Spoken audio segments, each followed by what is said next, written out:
Ako si Roger, isang 45 anyos na lalaki na mag-isang nabubuhay dahil matagal nang patay ang aking mga magulang. Habang ang dalawa ko namang kapatid ay may kanya-kanya ng buhay. Sa aming magkakapatid, ako ang naiba ng piniling landas. Mas pinili ko kasing manatili sa baryo kung saan kami lumaki dahil ako ang inaasahang manunugis ng aswang doon. Ilang taon na akong mag-isa. Kaya naman sanay na ako sa ganoong pamumuhay. Sapat na sa akin ang perang kinikita ko sa pagtatanim ng mga gulay at ibinibenta ko sa baryo namin. Isang gabi, nakahiga ako at nagpapaantok nang napilitan akong bumangon dahil sa mga katok sa pinto ng aking bahay. Pagbukas ko ng pinto ay sumalubong sa akin si Ernie. Siya ang matalik kong kaibigan. Nakasuot siya ng polo at maong na pantalon. Oh, ikaw pala Ernie. Akala ko kung sino na. Ano naman kailangan mo? At pumunta ka rito ng ganitong oras. Gabing-gabi na. Gabing-gabi na pala para sa'yo ang alas 10 ng gabi Huh, maaga pa pare. Tara, magbihis ka na. May pupuntahan tayo. Ano? At saan naman tayo pupunta? Ano ka ba? Doon, sa bagong bukas na bar sa bayan. Yung Alindog Nightclub. Ang balita ko marami daw magaganda at sexy na dancer doon. Pambihira ka. Puro ka talaga kalukuhan Kilala mo ko, Ernie. Hindi ako mahilig sa mga ganong klase ng lugar. Ayoko nang maingay. Sos! Kaya hindi ka nagkakaroon ng asawa Umiiwas ka sa mga lugar na marami babae. Pare, kailangan mo na maghanap ng babaeng makakasama mo habang buhay. Hindi ka na bumabata ba? Baka mamaya hindi na tumayo yan. Si Raulo. Tsaka, hindi ako takot tumanda na mag-isa. Tsaka kung maghahanap man ako ng mapapangasawa ko, ay hindi sa ganung lugar. Hindi sa minamaliit ko mga babaeng nandun. Pero, iba ang tipo kong babae. Ano ba tipo mo? Yung hindi makabasag pinggan, ganun ba?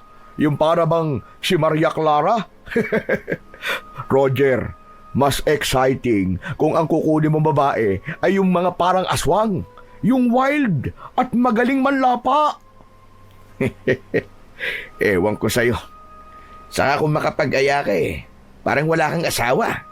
Kung isumbong kaya kita kay kumare tignan natin kung hindi ka manginig sa takot kapag binungangaan ka na ni Aida. Wala naman siya sa bahay Hindi ba sa Maynila siya nagtatrabaho? Saka hanggang tingin lang naman ako sa ibang babae. Ikaw naman no touch at no kiss. Sige na, magbihis ka na. Sayang ang oras Ikaw na lang pare. Ayokong gumastos ng pera sa mga ganyang bagay Ang KJ naman ito. Sige na, ililibre na lang kita.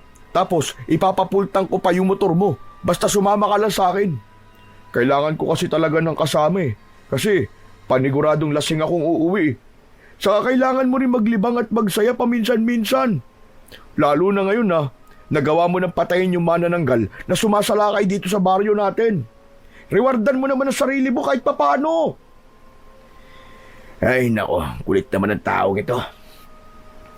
Sige na nga, sasama na ako sa'yo. Basta, usapan. Wala akong gagastusin ni 5 Pero sigurado ka bang may pera ka? Baka mamaya niloloko mo ko. Aayain ba naman kita kung wala? Bagong sahod ako paldo ko ngayon.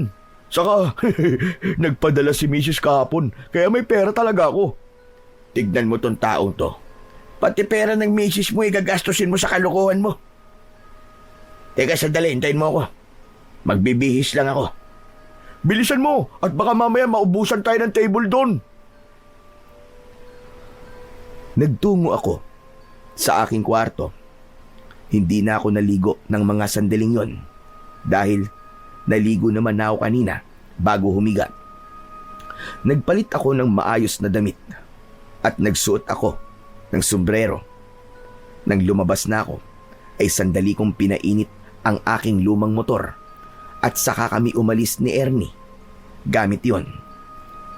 Bata pa lang ay magkaibigan na talaga kami ni Ernie. Kumbaga ay sanggang dikit. Kahit magkaiba kami ng ugali, ay nagiging magkasundo pa rin kaming dalawa. Ako kasi, yung tahimik, habang si Ernie naman, yung maingay at maraming kalokohan sa katawan. Totoo nga siguro yung kasabihan na mas nagkakasundo ang dalawang tao kung magkaiba sila ng ugali. Habang nagmamaneho ako ng motor, ay itinuro sa akin ni Ernie ang daan papunta sa sinasabi niyang bar. Makalipas ang ilang minuto, ay huminto na kami sa tapat ng Alindog nightclub. Sa labas ay may ilang mga babaeng nakasuot ng sexy na damit at may makapal na makeup. Pagbaba namin ng motor, ay agad kaming tinignan ng mga babaeng yon. Pero iwas ako ng iwas ng tingin sa kanila. Sa pagpasok namin sa nasabing bar, ay sumalubong sa amin ang napakalakas na tugtog sa loob nun. Tanging disco lights lang ang ilaw sa loob ng bar. Nakakuha naman kami kagad ng bakanting lamesa na malapit sa harapan ng mababang entablado. Isang waiter ang agad na lumapit sa amin para kunin ang aming order. Umorder si Ernie ng isang crispy pata at isang bucket ng beer. Ayos to pwesto natin, pare. Kitang-kita natin dito mga magsasayaw mamaya. Hayop na to. Ikaw pagdating talaga sa mga babae, napakalinaw ng mata mo. Pero uubusin lang natin tong beer na in-order mo, ha? Tapos uuwi na tayo. Sige, pero depende pa rin sa mga mangyayari. Nako, subukan mo lang na may gawing kababalagan at isusumbong talaga kita sa asawa mo, maniwala ka sa akin. Ito naman hindi na mabiro. Saka, loyal ako sa kumari mo, no? Nandito lang naman tayo para magpalipas ng oras at mag-relax-relax kahit papano. Hoy, kilala kita. Iba ka magpalipas ng oras. Talagang gusto mong manood ng mga babaeng nagsasayaw, ha? Natawa na lang si Ernie sa sinabi ko. Maya-maya ay dumating na ang order namin, kaya nakapagsimula na kaming mag-inom. Kahit papano ay sanay naman akong uminom ng alak dahil si Ernie ang nag-impluwensya sa akin ng ganong gawain. Pero hindi naman ako yung halos kada linggo ay hindi pwedeng hindi nagiinom. Maswerte na ang makapag-inom ako ng 1 beses sa 1 buwan. Hindi nagtagal ay isang bakla ang sumampa sa stage. Ipinakilala niya ang dancer na magsasayaw para sa gabing yon. Tinawag nito ang babaeng dancer sa pangalan na Ligaya.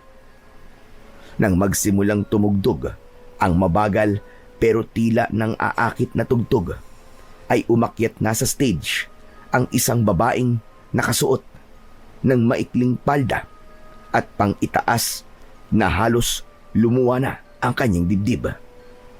Napakaganda niya, mestiza. Maganda ang hubog ng kanyang katawan at ang buhok niya ay mahaba at itim na itim. Malambot ang kanyang katawan. Tila ba sa bawat indayog ng kanyang katawan ay sinasadya niyang akitin ang lahat ng mga lalaking naroroon. Hindi napigilan ng ilang kalalakihan na pumalakpak at sumigaw ng mga salitang nakakabastos patungkol kay Ligaya. Grabe naman yung mga tao rito. Kung sabihan nila ng kabastusan yung babaeng nagsasayaw para bang wala silang mga nanay at kapatid na babae. Ano ka ba? Ganyan talaga dito, para ka naman bago ng bago. Huwag ka na magtaka. Saka, sanay na ang mga dancer na yan dito sa mga ganong salita. Minsan nga mas gusto pa nila na nasasabihan sila ng mga bastos sa salita kasi ibig sabihin nun, nagagawa nilang gisingin ang dapat na magising sa mga lalaking nandito. Kahit na be, babae pa rin yan. Kahit ganyan ang trabaho nila, hindi dapat sila binabastos. Relax ka lang pare. Baka mamaya may makarinig sa iyo eh. Mga lasing na mga yon. Baka mamaya mapatrouble pa tayo niyan. Nandito tayo para mag-relax pare, hindi para makipagrambulan. Nagkunwari na lang akong hindi naririnig ang mga nakakabastos na salita ng ilang kalalakihang naroroon. Itinuon ko ang aking mga mata kay Ligaya. Sa tuwing tinatamaan ng ilaw ang mukha niya, ay doon ko napapansin ang lungkot sa mga mata niya. Pakiramdam ko tuloy, napipilitan lang siyang magtrabaho roon at labag sa kalooban niya ang kanyang pagsasayaw. Hindi ko alam, pero tila nabighani ako kay Ligaya. Hindi dahil sa maganda niyang muka at katawan, kundi dahil merong kung ano sa kanya na dahilan para hindi ko magawang alisin ang aking mga mata sa kanya. Maya-maya pa, natapos ng sumayaw si Ligaya at bumalik na siya sa likod ng makapal na kortina ng entablado. Pakiramdam ko ay gusto kong tumayo para sundan siya, pero pinigilan ko na lang ang aking sarili. Hoy Roger! Pabira! Titig na titig ka pa rin sa stage ah! Wala na! Tapos tayo sumasayaw! Wala na si Ligaya! Hindi naman si Ligayang tinitignan ko eh. Sus! Kita mo tong taon to! Tatanggi pa'y kitang-kita na! Habang sumasayaw sa dyan, ay titig na titig ka sa kanya. Kulang na nga lang tumulo ang laway mo eh. Ano? Kursunada mo ba, pre? Pwede natin siyang ipatawag para tumable siya sa atin. Hindi, wag na. Kung gusto mo, ikaw na lang. Nandito ako para mag-inom at hindi para tumable ng babae. Ang hina mo naman talaga, oo. Dapat ay nagsasanay ka na rito na makipag-usap sa mga babae para naman makapaghanap ka na ng asawa mo.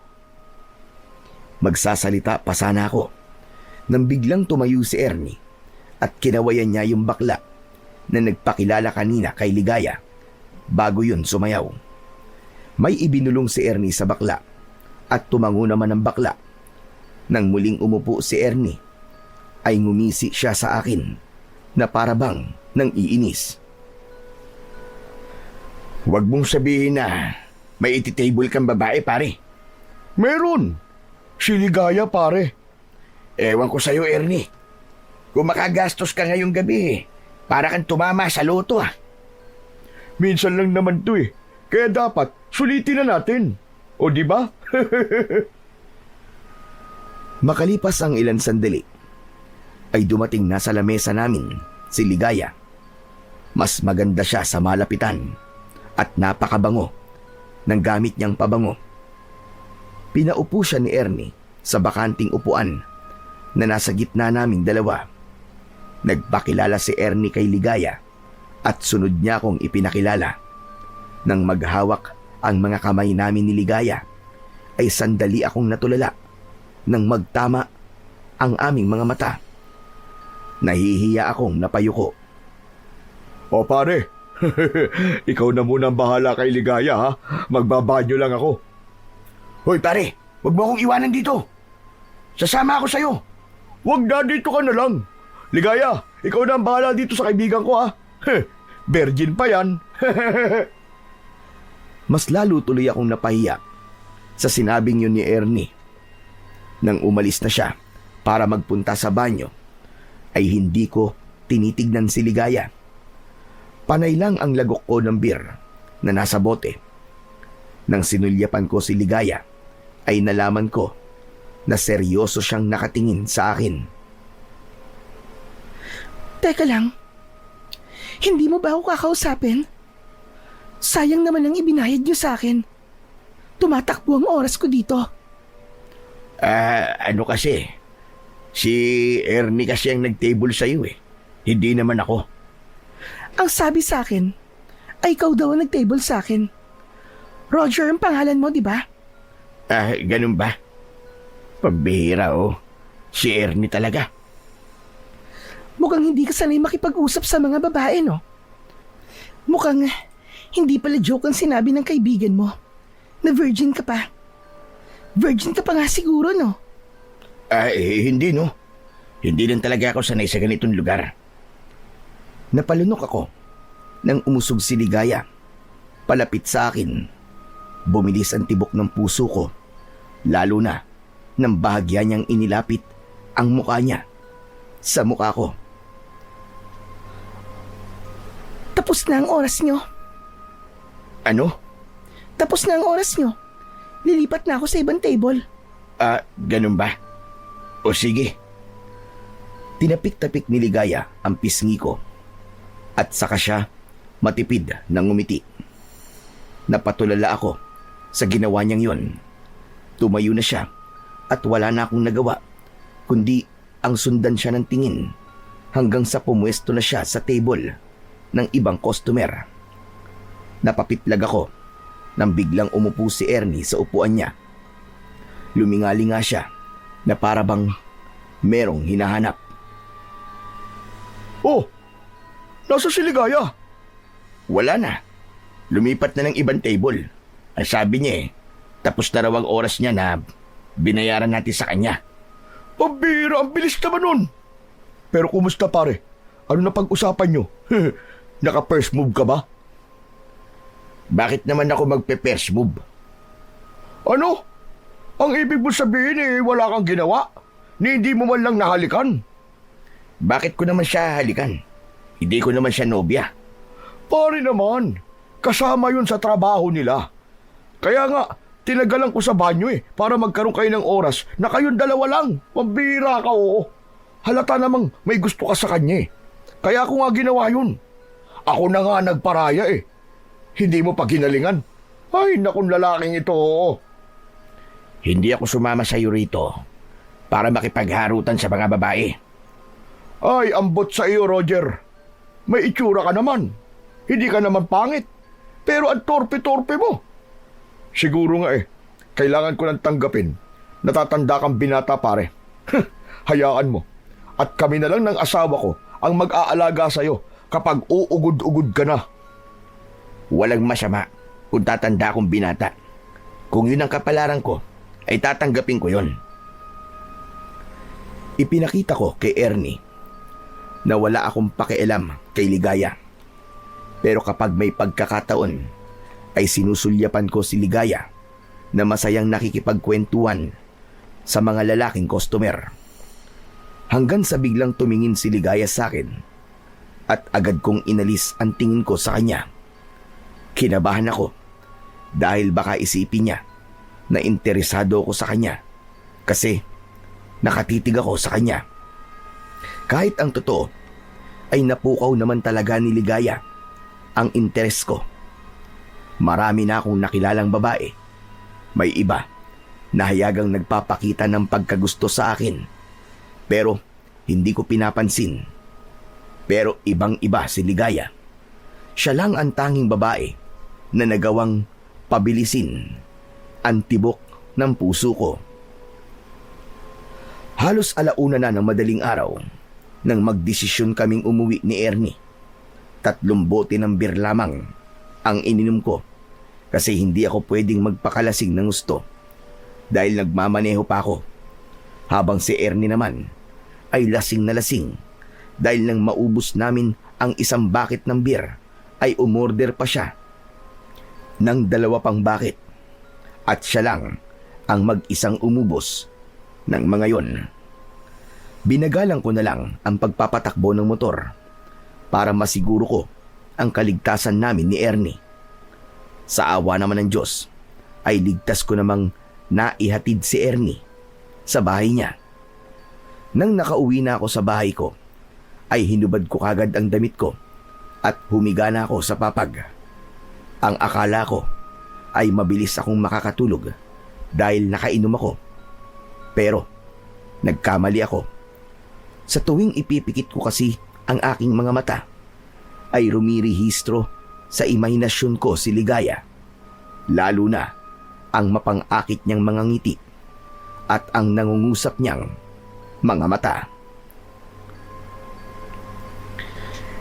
Ano bang ginawa mo sa akin, Ligaya?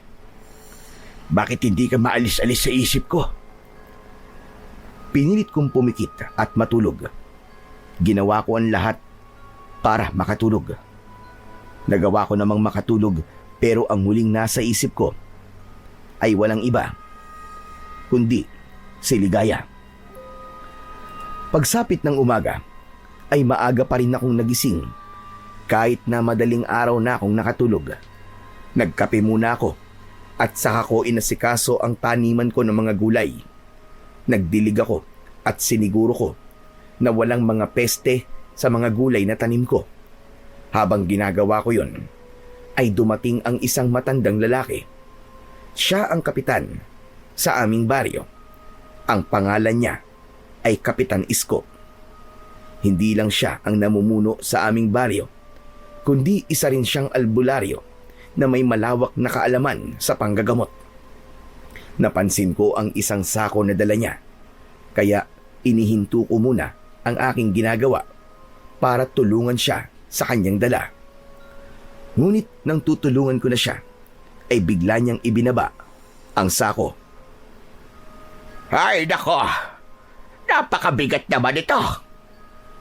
Ano ho ba kasing laman yan sako, Kapitan? Abe, kung ano-ano lang. Mga saging, nyog, iba't ibang mga gulay, at yung iba ay hindi ko na matandaan. Iba na talaga kapag tumatanda. Nagiging makakalimutin na.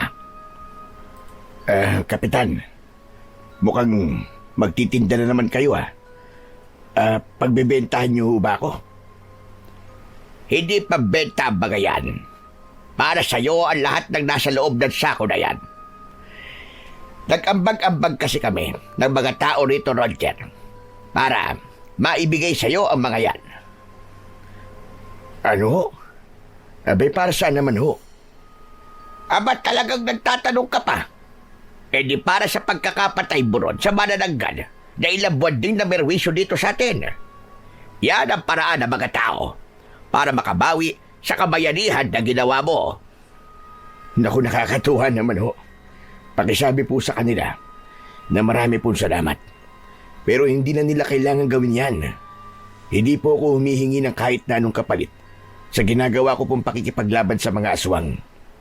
Simula po kasi nang ipasa sa akin ng lolo ko ang tungkulin niya bilang isang manunugis ng ating baryo, ay nangako na ho ko na gagawin ko ang lahat para protektahan kayong lahat laban sa mga aswang. Alam ko naman yun, Roger. Alam kong hindi lang ang pagiging manunugis ng lolo mo ang minana mo, kundi maging ang kanyang prinsipyo. Pero hayaan mo nang bumawi ang mga tao sa paraang kaya nila. Sadyang labis lang ang kanilang pasasalamat sa kabayanihang ginawa mo. O paano, iho?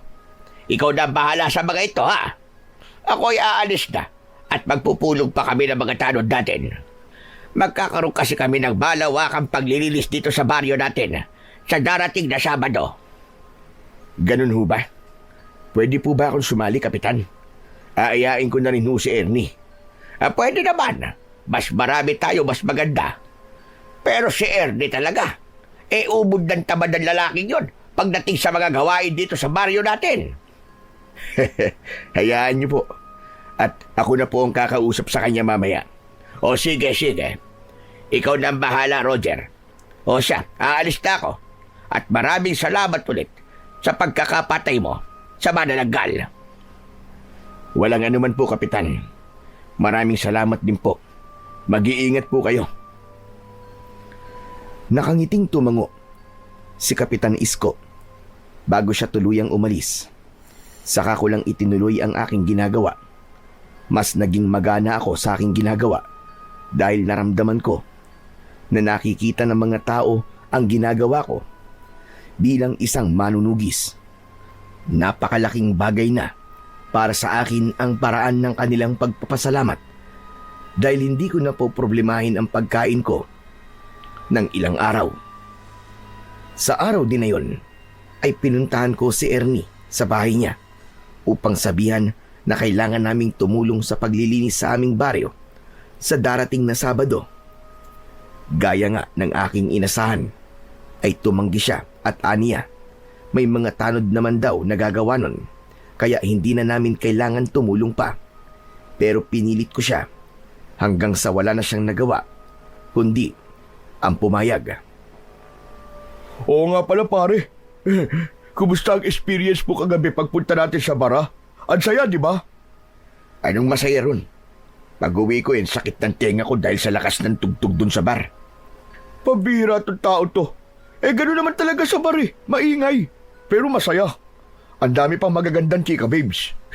Kung wala lang akong asawa dadaling ko sa motel ang isa sa mga babae ron eh. Baka nga dalawa pa eh. Mabuti na lang talaga at may asawa ka na dahil kung hindi, paniguradong linggo-linggo ay iba't ibang babae ang katabi mo sa kama. Yun nga maganda eh. Kaso, wala eh. May asawa na ako eh. Hindi na ako single, kundi double na. Alam mo naman, na wala talaga sa plano ko mag-asawa kaagad pero kailangan kong pakasalan si Aida kasi nabuntis ko siya.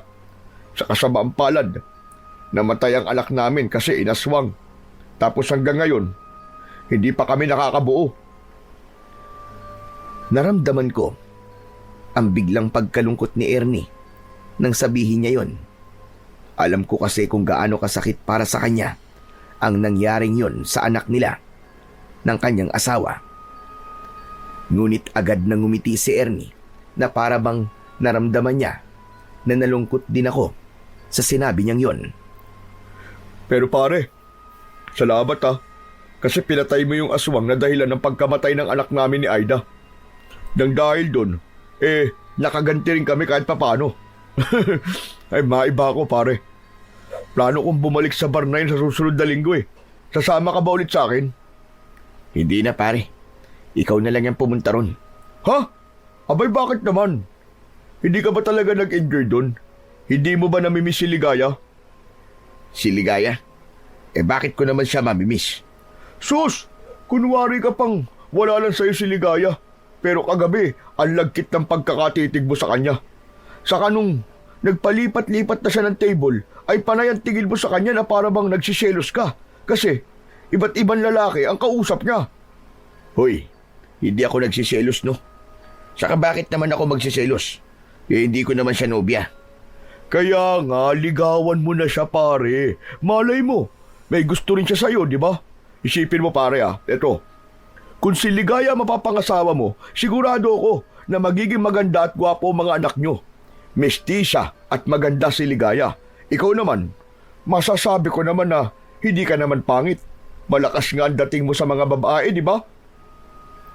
Hindi ba ang sabi ko, kung magkakaroon ako ng asawa, ay hindi yung nagtatrabaho sa bar. Alam mo naman ang mga tao rito sa atin kapag nalaman nila na sa ganun nagtatrabaho ang isang babae, ay iba na kagad ang tingin nila. Ayoko yung mapapangasawa ko huhusga ng mga tao kasi paniguradong mapapaaway lang ako. Hindi mo na dapat iniisip ang sasabihin ng ibang tao Basta kung masaya ka, wala na silang pakialam doon. Saka, kung palagi mong iisipin ang sasabihin ng mga tao, ay hindi ka magiging masaya pare, maniwala ka sa akin. Bigla ka namang naging malalim magsalita ngayon Iba ka talaga paring Ernie. Basta, babalik ako sa bar na yun at hindi pwedeng hindi ka kasama, okay? Bahala ka sa buhay mo pare. Basta hindi na ako sasama. Maghanap ka na lang ng ibang maisasama mo na parehas ng trip mo sa buhay. Matapos yun, ay nagpaalam na ako kay Ernie. Habang naglalakad ako, ay tila nawala ako sa aking sarili nang bigla kong maalala si Ligaya. Ang totoo, ay gusto ko ulit siyang makita. Pakiramdam ko kasi, ay nagkaroon kagad ako ng espesyal na pagtingin sa kanya sa unang beses na nakita ko siya. Pero alam ko na kailangan kong pigilin ang aking sarili dahil sigurado ko na mas lalo akong mahuhulog sa kanya kapag mas naging madalas ang pagkikita naming dalawa. Sa mga sumunod na araw, ay ginawa ko ang lahat para maging abala. Sa tuwing wala kasi akong ginagawa, ay hindi pwedeng hindi papasok sa isip ko si Ligaya. Minsan nga, kahit may ginagawa ko, ay bigla na lamang sisingit sa utak ko ang maganda niyang muka. Bago naman ako matulog, hindi pwedeng hindi ako mag-iimahinasyon kung ano kami kapag naging magkasintahan o mag-asawa na kaming dalawa. Nang dahil sa nangyayaring yun, ay napagtanto ko na walang silbi na pigilan ko ang nararamdaman ko para kay Ligaya dahil mas lalo yung nagkukumawala. Hanggang isang gabi, bigla akong bumangon at nagbihis. Hindi ko na kasi kayang pahirapan pa ang sarili ko.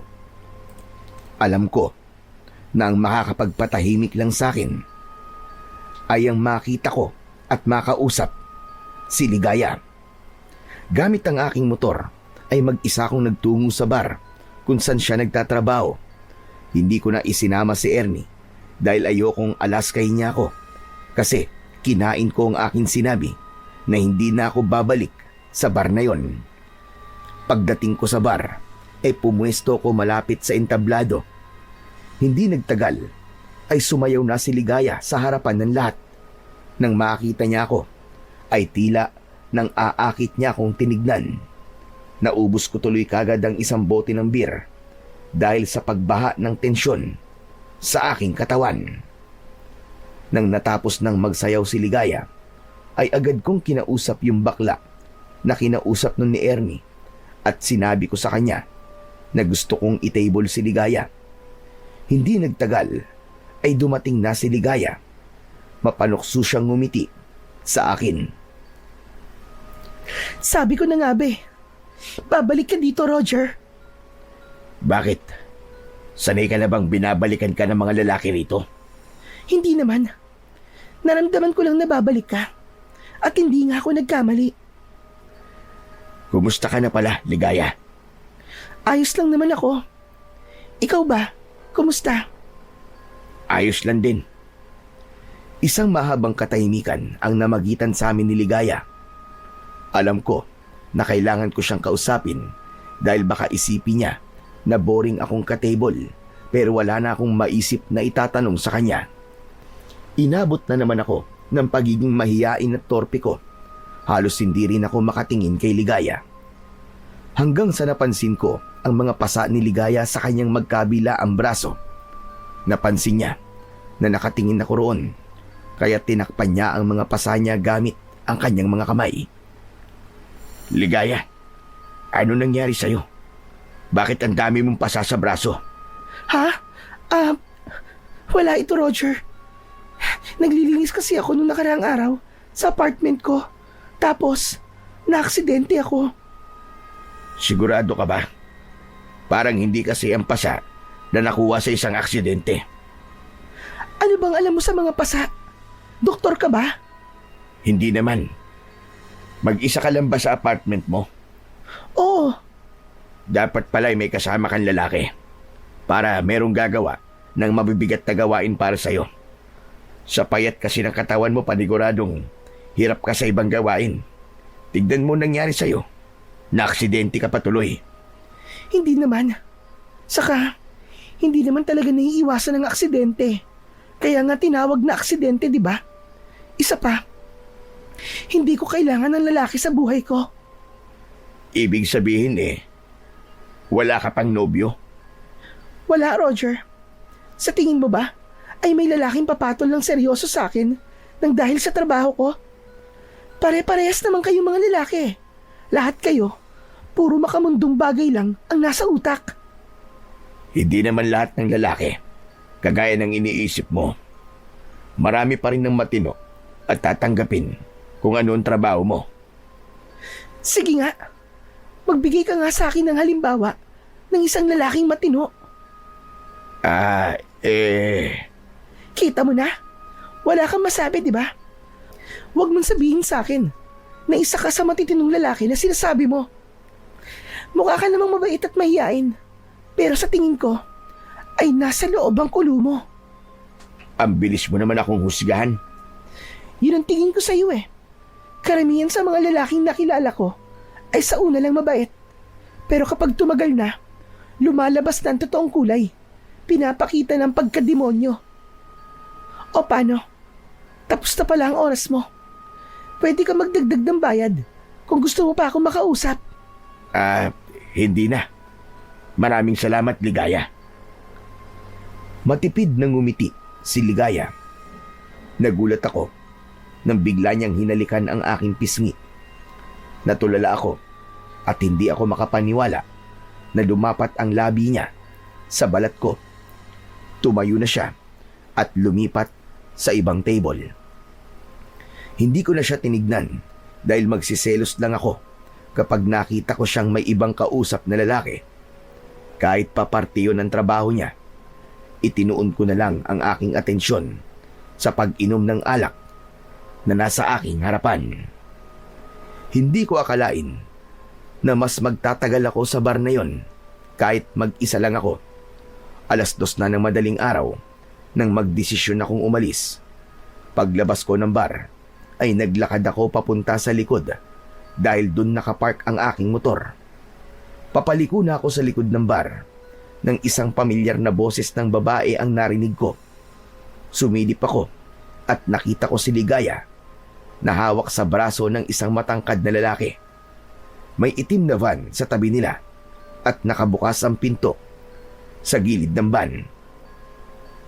Bitiwan mo ko! Ayoko nang sumama sa'yo, ano ba? Bitiwan mo ko!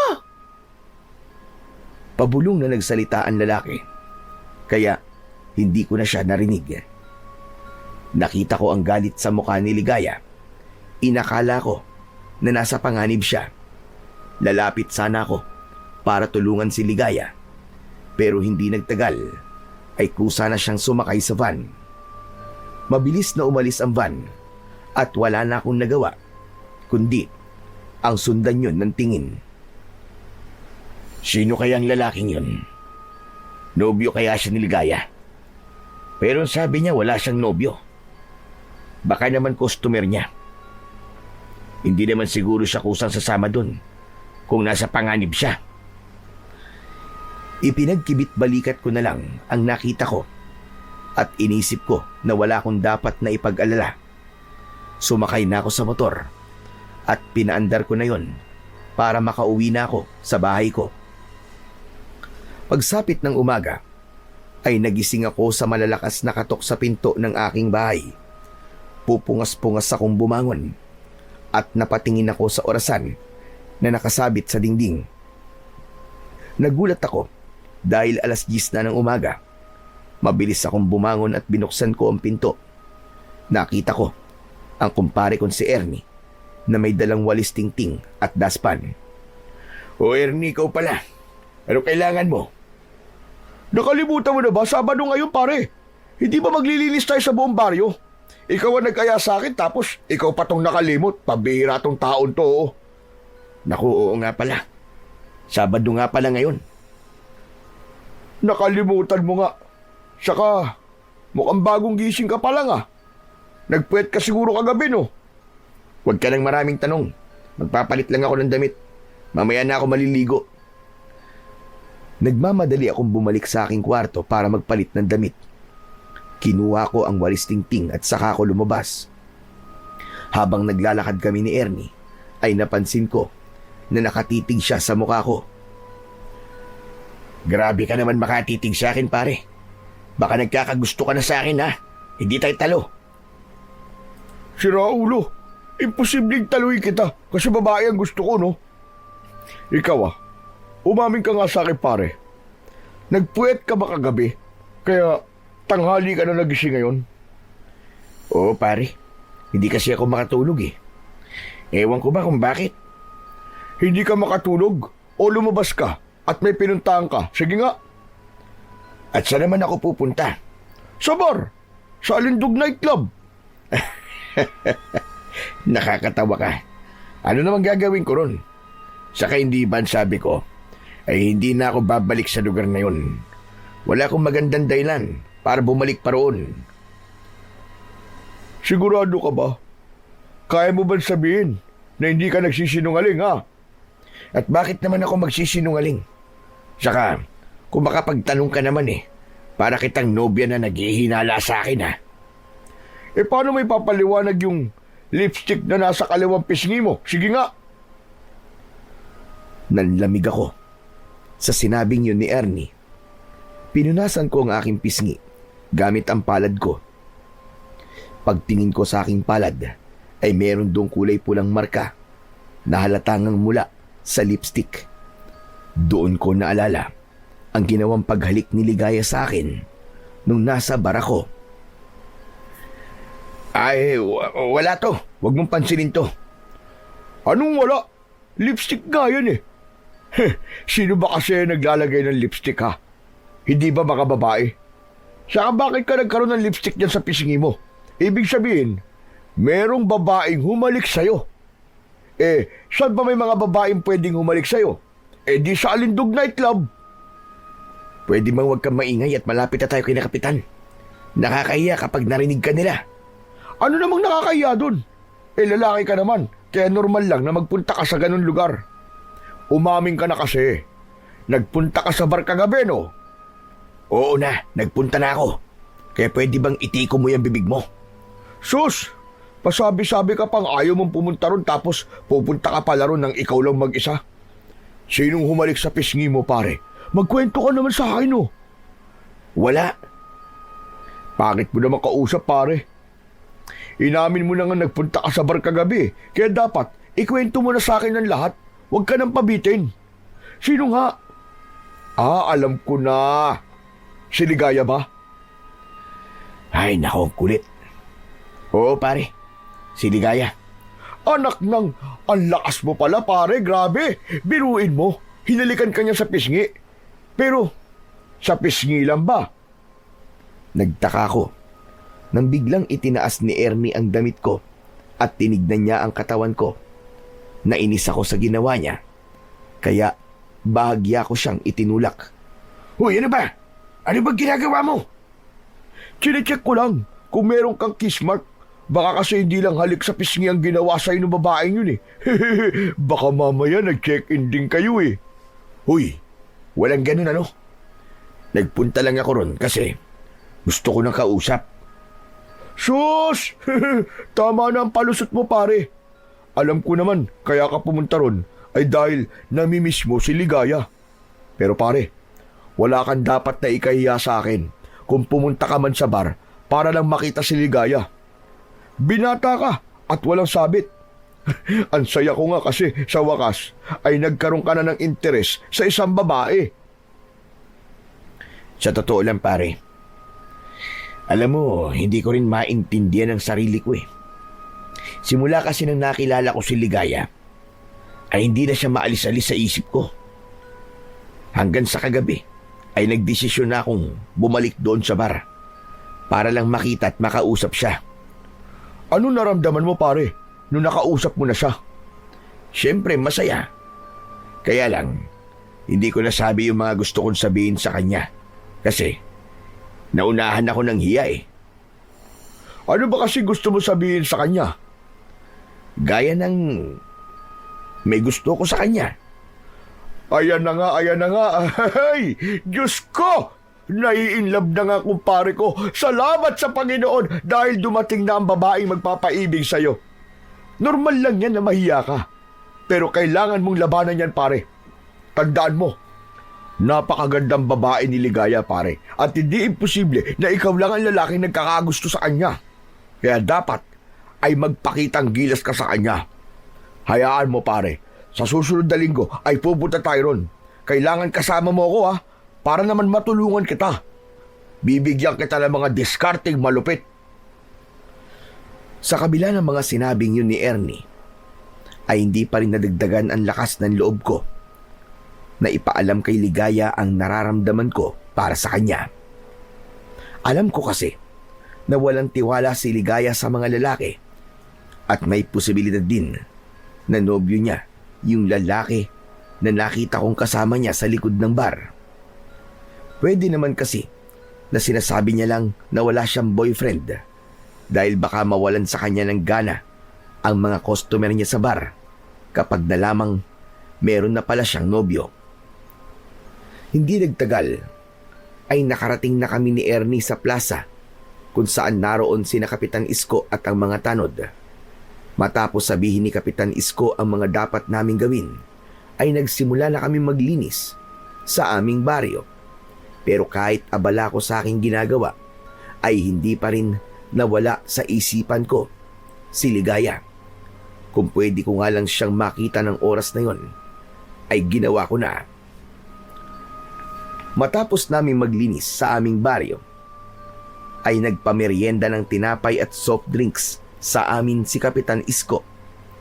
Pagkatapos kong kumain ay umuwi na ako sa bahay at doon ko napansin na kakaunti na lang pala ang mga delata na nakatabi sa aking kabinet. Naisip ko na magtungo sa bayan para bumili. Mas mura kasi ang mga delata roon. Hindi na ako gumamit ng motor at mas pinili ko na lang na sumakay ng tricycle. Pagdating ko sa bayan ay naglakad na ako papunta sa isang grocery store. Pero bago ako makarating doon ay nadaanan ko ang bar kung saan nagtatrabaho si Ligaya. Nakita ko yung bakla na nagtatrabaho sa bar na naninigarilyo sa labas. Sa kagustuhan kong makita si Ligaya ay lumapit ako sa bakla. Tinanong ko kung nasa bar ba si Ligaya. Gusto ko kasing makasiguro na ligtas siya matapos nang nakita kong pagsakay niya sa van nung madaling araw. Ayon sa bakla, ay wala sa bar si Ligaya at malamang daw ay naroon nito sa apartment nito. Sinabi sa akin ng bakla ang lokasyon ng apartment ni Ligaya. Kapalit ang 500 piso. Hindi na muna ako pumunta sa grocery store. Malapit lang kasi mula roon ang apartment ni Ligaya at pwedeng lakarin. Halos 10 minuto akong naglakad bago ko narating ang apartment ni Ligaya. Medyo luma na yon at walang gate. Tumapat ako sa pinto ng apartment ni Ligaya. May numero kasi yon sa pinto at yun ang numerong sinabi sa akin ng baklang nakausap ko. Huminga muna ako ng malalim at nag-ipon ng lakas ng loob bago ako kumatok. Maya-maya pa ay marahang bumukas ang pinto at sumilip si Ligaya. Nagulat siya nang makita niya ako. Nahihiya naman akong ngumiti sa kanya. Ikaw? Anong ginagawa mo rito? Paano mo nalaman kung saan ako nakatira? Sorry kung pumunta ako rito nang walang paalam. Nalaman ko ang bahay mo dahil dun sa baklang katrabaho mo sa bar. Galing kasi ako sa bar. Hinahanap kita. Si Mamo talaga, oo. Ano bang kailangan mo sa akin? Kung gusto mo ng kausap, ay hindi pa oras ng trabaho ko. Pumunta ka na lang mamayang gabi sa bar. Ano kasi? Kaninang madaling araw kasi, nakita kita na sumakay sa isang van. Tapos may kausap kang lalaki. Nung una, parang ayaw mong sumakay. Pero sumakay ka pa rin. Nag-alala kasi ako sa'yo. At baka kung ano na nangyari sa'yo. Ayun ba? Wala yon. Makulit na customer lang yon. Ngayong nakita mo na ako, okay na ba? Pwede ka na bang umalis? Hindi pa man ako nakakasagot, ay isinarado na ni Ligaya ang pinto. Pero bago niya yon tuluyang maisarado, ay napansin ko ang mga bago niyang pasa sa braso at para bang may kalmot pa siya. Kakatok sana ulit ako, pero naisip ko na oras pa ng pahinga ni Ligaya dahil puyatan ang trabaho niya. Kaya umalis na lang ako at nagpunta na ako sa grocery store para bumili ng mga kailangan ko. Sa mga lumipas na araw ay mas lalo kong nahirapan na wag isipin si Ligaya. Hindi lang dahil sa may gusto ko sa kanya, kundi dahil na rin sa mga pasa at kalmot na nakita ko sa kanya. May pakiramdam kasi ako na may hindi magandang nangyayari sa kanya, pero ayaw niya na malaman yun ng iba. Kaya naman isang gabi ay nagpunta ako sa bahay ni Ernie, dala ang aking motor at inaya ko siya na magpunta sa bar kung saan nagtatrabaho si Ligaya. Aba, mukhang mahal mo na si Ligaya. Hindi ba kakapunta mo lang sa bar nung nakaraang gabi? Tapos, pupunta ka na kagad ngayon? Wala naman sigurong masama na makita ko siya, di ba? Tara na, magbihis ka na para makaalis na tayo. Oo na, sandali lang. Huwag ka masyadong atat. At paniguradong mamaya ay makikita mo na ulit si Ligaya. Sandali lang, hintayin mo ko. Matapos magbihis ni Ernie, ay umalis na kami. Medyo binilisan ko ang pagmamaneho dahil bala kong makausap ng mas matagal si Ligaya sa gabi na yon. Gusto kong malaman kung kailangan ba niya ng tulong. Nababahala na kasi talaga ako sa mga pasa at kalmot niya. Pagdating namin sa bar, ay pumuesto kami sa lamesa na malapit ulit sa entablado. Inasahan ko na si Ligaya ang unang magsasayaw, pero ibang babae ang nagsayaw ng gabing yon. May ilang babae pa na sumunod na sumayaw, pero sa kasamaang palad ay hindi kasama roon si Ligaya. Bakit kaya hindi sumayaw si Ligaya? Baka naman hindi siya nakaschedule na sumayaw ngayong gabi. May gano'n naman, di ba? Siguro titable-table lang siya ngayon. Siguro nga. Ano ka ba? Huwag kang kabahan. Mamaya magpapakita rin yun. Bakit ba parang gusto mo talaga siyang makita ngayon na? Aamin ka na ba sa kanya na may gusto ka sa kanya? Hindi pare. Meron lang akong gustong itanong sa kanya. Ano namang itatanong mo sa kanya? Baka pwede mo namang sabihin sa akin. Bakit ikaw ba si Ligaya? Sa kanya ko nalang itatanong ang mga yun mamaya. Ayun pala yung bakla na kailangan kausapin kapag gusto mo mag-table ng babae. Sandali, at itatanong ko kung pwede nating i-table si Ligaya. Hintayin mo ako. Tumayo si Ernie at nilapitan niya ang bakla.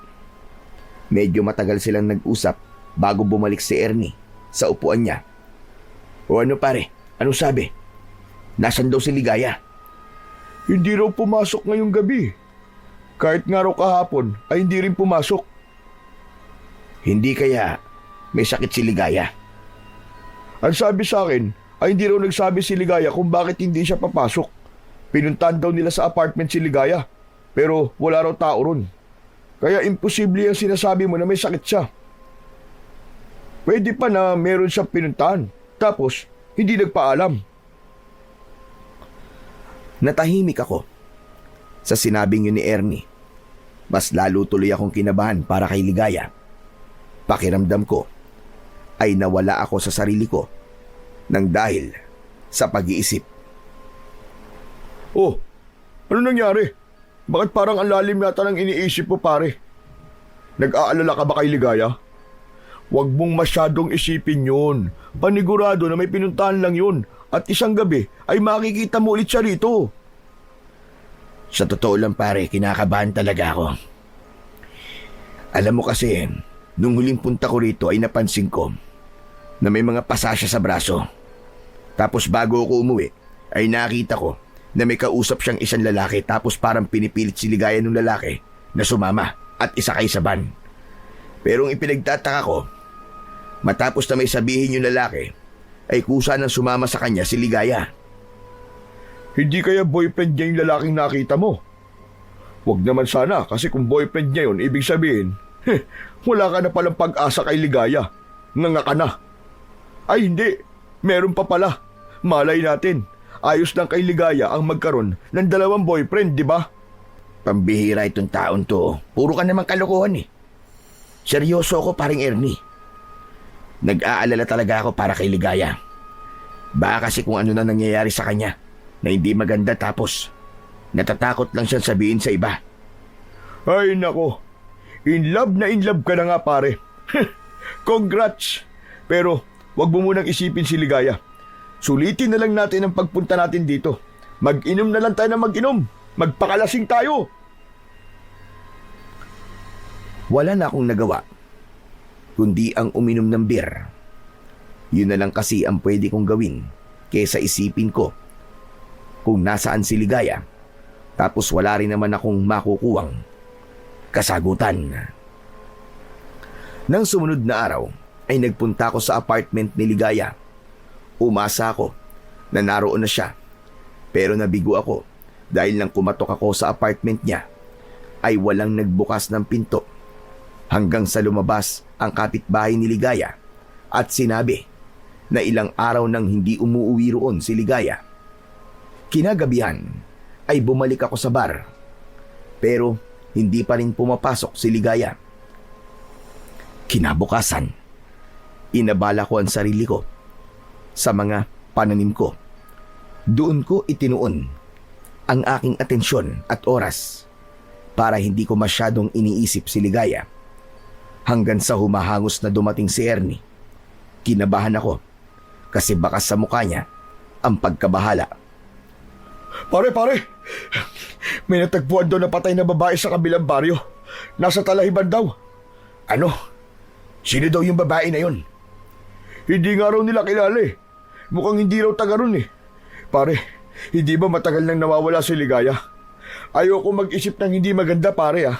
Pero sa tingin ko ay dapat natin makita yung patay na yun para malaman natin kung si Ligaya yun o hindi. Nilukob ako ng matinding kaba at takot sa sinabing yun ni Ernie. Hindi na ako nagdalawang isip pa na pumunta sa kabilang baryo. Sumakay kami ni Ernie sa motor ko para mas maging mabilis ang pagpunta namin doon. Pagdating namin sa kabilang baryo ay pinuntahan namin ang Talahiban kung saan naroon ang bangkay ng isang babae. Wala pa ring mga pulis, kaya nagkukumpulan pa rin ang mga tao. Sumingit kami ni Ernie sa mga tao hanggang sa napunta na kami sa unahan. Tumambad sa amin ang isang bangkay ng babae na nakatihaya sa Talahiban. Puno ng pasa at kalmot ang buo niyang katawan. Wala rin siyang saplot. Malinaw na pinahirapan at pinagsamantalahan ang babae bago yun namatay.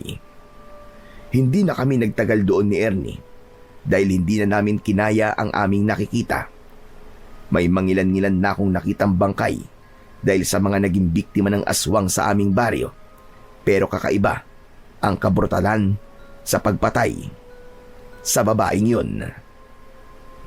Tumayo muna kami ni Ernie sa tabi ng aking motor.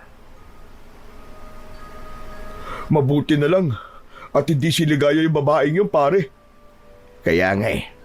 Pero nakakalungkot pa rin na may pinatay sa ganoong paraan. Sino kayang pumatay dun sa babae no? Saka sa itsura nun. Parang pinagsamantalahan siya eh. Talagang pinagsamantalahan siya.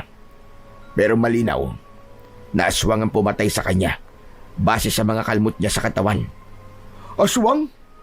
Ang ibig mo sabihin pare, may aswang na naman. Hindi ko alam kung dito nga sa lugar na ito may aswang. Pero sabi mo, hindi taga rito yung babaeng pinatay, di ba? Kaya maaaring sa ibang lugar siya pinatay, tapos dito lang itinapon ang kanyang bangkay. Kung ganun, kailangan natin mag-ingat. Kailangan natin kausapin si Kapitan Isko tungkol dito para masabihan niya ang mga tao sa atin. Para makapag-ingat na rin sila. Magandang ideya yan pare. Mas mabuti na mabigyan kagad ng babala ang mga tao at huwag na nating hintayin na merong maging biktima ang aswang. Halika na, bumalik na tayo at dumaan muna tayo kay Kapitan Isko. Sumakay na kami ni Ernie sa aking motor. Gaya na napag-usapan namin, ay kinausap muna namin si Kapitan Isko para sabihin ang tungkol sa bangkay ng babae na natagpuan sa kabilang baryo. Sinabi ko rin sa kanya ang hinala ko na aswang ang pumatay sa babae, kaya kailangan masabihan ng lahat ng tao sa aming baryo na mag-iingat. Mabilis na kumilos si Kapitan Isko. Pinatawag niya ang lahat ng tao sa aming baryo at doon niya sinabi ang lahat ng mga sinabi namin sa kanya ni Ernie. Hindi pa rin nawala ang pag-aalala ko para kay Ligaya. Hanggat hindi ko nasisigurong ligtas siya, ay alam ko na hindi mawawala ang ganung pakiramdam ko.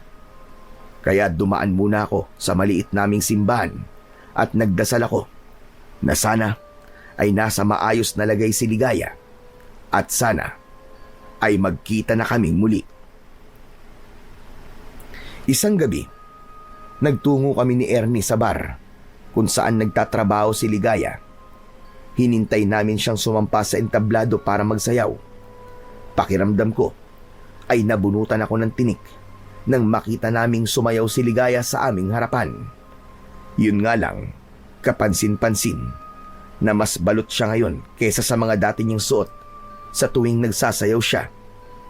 May manipis na kulay itim na tela na nakatakip sa kanyang mga braso. Nang matapos na ang pagsasayaw ni Ligaya, ay hindi mawala ang ngiti sa aking labi. O ano pare, siguro naman, hindi ka na mag-aalala kay Ligaya. Nakita mo na siya sumasayaw eh. Kaya nga pare, nakahinga ako ng maluwag. Akala ko kasi ay kung ano na nangyari sa kanya. Kasi ilang araw ding walang nakakaalam kung nasan siya.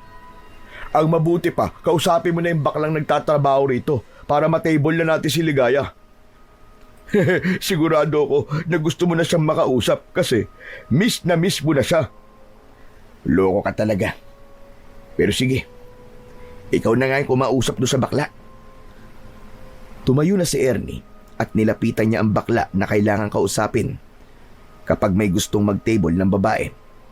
Makalipas ang ilang sandali, ay bumalik na si Ernie sa upuan niya. Malas pare. Oh, bakit malas? Ang sabi kasi sa akin, may mga nauna nang nag-table kay Ligaya. Tapos mamayang 12:00 ng hating gabi, ay may customer na magte-take out kay Ligaya. Ano ka mo? Magti-take out? Paano magti-take out? Yung bang ilalabas si Ligaya. Tapos, alam mo na. Pakiramdam ko ay may kung anong kumirot sa dibdib ko sa sinabing yun ni Ernie. Nasaktan ako na may ibang lalaking makakasama si Ligaya kahit alam kong parte yun ng kanyang trabaho. Maya-maya ay nakita ko na si Ligaya na nakatable sa ibang mga customer. Hindi ko inalis ang tingin ko sa kanya. Nang magtama ang mga mata namin, ay napansin ko ang takot na meron siya. Kinabahan ako. Gusto ko siyang lapitan pero hindi ko magawa dahil baka mabastusan ang mga customer niya. Kapag ginawa ko yun, pagsapit ng 12:00 ng hating gabi, ay nakita kong lumabas si Ligaya ng bar. Sakto na nagpaalam sa akin si Ernie na magpupunta siya sa banyo. Kaya naman, nagkaroon ako ng pagkakataon na lumabas para sundan si Ligaya. Gusto ko kasi siyang kausapin kahit sandali lang bago siya sumama sa customer na kailangan niyang samahan. Nagtungo si Ligaya sa likod ng bar at naroon ulit ang van na sinakyan niya noon. Bumaba mula roon yung matangkad na lalaki. Hindi ako gumalaw sa aking kinatatayuan at nag-obserba muna ako. Narinig ko na pinapasakay ng lalaki si Ligaya sa van. Parang awa mo na. Ayoko na sumama sa inyo. Ayoko na ng pinapagawa niyo sa akin. Sabi ng lalaki na hindi maaaring tumanggi si Ligaya dahil bayad na ito. Ibabalik ko na lang ang perang binayad niyo sa akin. Kahit pa unti-unti. Basta't pabayaan niyo na ako. Tumanggi ang lalaki. Sinabi niya na kung hindi sasama si Ligaya, ay alam na ni Ligaya ang mangyayari. Nang nakita kong umiiyak na si Ligaya at takot na siya, ay dun na ako nagdesisyon na makialam. Nilapitan ko sila at sabay silang napatingin sa akin. Nagulat si Ligaya nang makita niya ako. Roger, anong ginagawa mo rito? Sinundan kita kasi sana gusto kitang makausap. Sino ba itong lalaki na ito? Pare, kung ayaw sumama sa'yo ni Ligaya, huwag mo nang pilitin. Marami pa namang ibang babae sa loob ng bar eh. Alam mo pare, kahit nagtatrabaho siya sa bar, may karapatan pa rin siyang tumanggi sa'yo. Roger, umalis ka na. Okay lang ako. Okay? Hindi ka okay, Ligaya. Ang tagal mong nawala. Tapos, pagpasok mo, ang dami mong pampasa sa braso. May mga kalmot ka pa nga eh. Hindi ako naniniwalang ayos ka lang. Bakit ka ba nakikialam? Sinabi nang umalis ka na eh. Hindi kita kailangan. Alam kong hindi ka okay, Ligaya. Halika, sumama ka na sa akin. Bumalik na tayo sa loob. Ramdam na ramdam ko ang takot ni Ligaya sa lalaking nasa harapan namin. Alam ko na kung siya lang ang masusunod, ay hindi siya sasama sa lalaking yon. Hinawakan ko ang braso ni Ligaya. Hihilahin ko na sana siya paalis. Pero natigilan ako nang may 4 pang lalaki ang bumaba mula sa van. Pinalibutan nila kami ni Ligaya. Lahat sila ay nakatingin na masama sa akin, na para bang anumang sandali ay may gagawin na silang hindi maganda. Roger, ano ba? Hayaan mo na ako. Hindi sila masasamang tao. Customer lang sila sa bar. May utang lang ako sa kanila kaya kailangan kong pagbigyan kung anong gusto nila. Pilit na inalis ni Ligaya ang kamay ko sa braso niya. Nang makawala siya sa akin, ay nagmamadali siyang sumakay sa van. Nanatili ang mga lalaki na nakapaligid sa akin. Inihanda ko ang aking sarili kung sakaling may hindi sila magandang gagawin sa akin. Ano ba? Sasama na ako sa inyo. Pabayaan niyo na siya. Umalis na tayo. Matapos sumigaw ni Ligaya, ay sumakay na ang mga lalaki sa van at mabilis siyang umalis.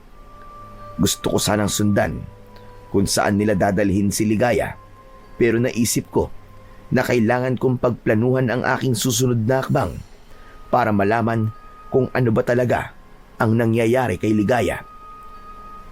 Hindi ako maaaring sumabak sa gera na wala man lang akong dalang bagay na magagamit ko para ipagtanggol ang aking sarili at si Ligaya. Hindi na ako nagtagal doon at naglakad na ako pabalik sa loob ng bar. Pero nang papasok na ako, ay nakasalubong ko si Ernie. O pare, nandiyan ka lang pala eh. Siya ka ba nanggaling? Kanina pa kita hinahanap, pambihira ka. Sa labas lang pare, nagpahangin. Pambihira, akala ko naman iniwan mo na ako dito. Nag-bail out na tuloy ako at uuwi na sana ako eh. Buti na lang nakita kita. Pero bakit parang wala ka sa sarili mo pare? May nangyari ba? Wala pare, medyo lasing na ako eh. Nahihilo na ako ng konti. O ano, kayang pa bang mag-drive? Baka naman maaksidente tayo niyan ha? Huwag ka mag-alala pare, kaya ko pa mag-drive. Tara na, umuwi na tayo. Nagtungo na kami ni Ernie sa likod ng bar kung saan nakapark ang motor ko. Habang nagmamaneho ko, ay si Ligaya pa rin ang iniisip ko. Ipinagdasal ko na sana ay walang masamang nangyayari sa kanya at totoo ang sinabi niya na ayos lang siya. Kinabukasan ay hindi pa rin nawala ang pag-aalala ko para kay Ligaya dahil alam ko na hindi ako matatahimik hanggat hindi ko nalalaman kung ligtas siya o hindi. Kaya naman, nagdesisyon akong puntahan siya sa kanyang apartment. Ginamit ko ang motor ko para mabilis ko siyang mapuntahan. Pagdating sa apartment ni Ligaya, ay agad akong kumatok sa pinto. Walang sumagot sa loob at wala ring nagbukas ng pinto. Aalis na sana ako kasi naisip ko na baka wala roon si Ligaya. Pero napahinto ako nang nakita ko ang sapatos ni Ligaya na nasa labas ng kanyang apartment. Pinihit ko ang doorknob at nang malaman kong hindi nakalak yun, ay hindi na ako nagdalawang isip na buksan ang pinto. Pumasok ako at sumalubong sa akin ang kadiliman. Nakasarado kasi ang lahat ng bintana, kaya halos walang liwanag na pumapasok doon. Kinapa ko ang switch ng ilaw sa may tabi ng pintuan at agad kong binuksan ang ilaw. Nang bumaha ang liwanag sa buong apartment, ay nagulantang ako nang nakita ko si Ligaya na nakahandusay sa sahig. Puno ng pasa ang buong katawan niya at may mga sariwa siyang sugat na mukhang mula sa kalmot. Nag-aalala ko siyang nilapitan, binuhat ko siya at maayos ko siyang inihiga sa sofa. Marahan kong tinapik ang pisngi ni Ligaya. Ligaya? Ligaya, gising. Ligaya, gumising ka. Roger, ikaw na naman. Pasensya ka na kung pumasok ako sa apartment mo. Kagabi pa kasi ako nag-aalala sa iyo eh. Kailangan kitang dalhin sa ospital. Hindi. Ayoko. Huwag mo kong dadalhin sa ospital. Hindi pwede, Ligaya. Kailangan magamot ang mga sugat mo. Kapag dinala mo ako sa ospital, sigurado ako na tatawag sila ng mga pulis dahil sa mga sugat na meron ako. Ayokong malaman ito ng mga pulis. Kaya nakikiusap ako sa iyo. Huwag mo akong dadalhin sa ospital, parang awa mo na, Roger. Diretso kong tinignan sa mga mata si Ligaya at nakita kong takot na takot siya. Mabilis ako nag-isip na pagtanto ko na baka kapag may mga pulis na nakialam sa nangyayari kay Ligaya ay mapahamak siya. Kaya kahit gusto ko siyang dalhin sa ospital, ay inalis ko na yon sa aking isipan. O sige, hindi na kita dadalhin sa ospital, pero kailangan pa rin kitang dalhin sa isang tao na alam kong makakatulong sa'yo. Sino? Kanino mo ko dadalhin? May mahusay namang gagamot sa baryo namin. Sigurado ako na kaya kanyang gamutin. Kaya mo bang tumayo at sumakay sa motor ko? Hindi ko alam, Roger. Kung kakayanin ko. Kumuha ko ng damit ni Ligaya na may mahabang manggas. Isinuot ko yun sa kanya para maitago ang mga sugat niya. Matapos yun, ay inalalayan ko siya at isinakay sa aking motor. Bago ko pinaandar ang motor ko, ay siniguro ko na hindi siya mahuhulog habang nakaangkas.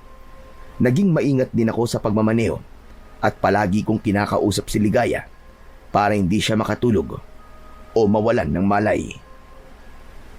Nang nakarating na kami sa baryo namin, ay dumiretso kami sa bahay ni Kapitan Isko. Habang inaalalayan ko si Ligaya papunta sa bahay ni Kapitan, ay lumabas si Kapitan Isko sa bahay niya at nagulat siya sa kanyang nakita. Diyos ko! Sino yung kasama mo, Roger? Kaibigan ko po, Kapitan. Sugatan po siya. Ipapagamot ko po siya sa inyo. Halika, halika! Pumasok kayo sa loob at ihahanda ko lang ang mga gamit ko. Pagpasok sa loob ng bahay ni Kapitan Isko, ay inihiga ko si Ligaya sa mahabang upuan na gawa sa kawayan. Mabilis na inilabas ni Kapitan ang mga gamit niya sa panggagamot. Nang simulan na ni Kapitan Isko ang paglilinis at panggagamot sa mga sugat ni Ligaya, ay nanood lang ako. Patindi ng patindi ang kaba kong nararamdaman. Hindi nagtagal ay natapos na si Kapitan at nakatulog na si Ligaya. Pero kahit tulog siya, ay bakas pa rin sa mukha niya ang takot at hirap na kanyang pinagdaanan.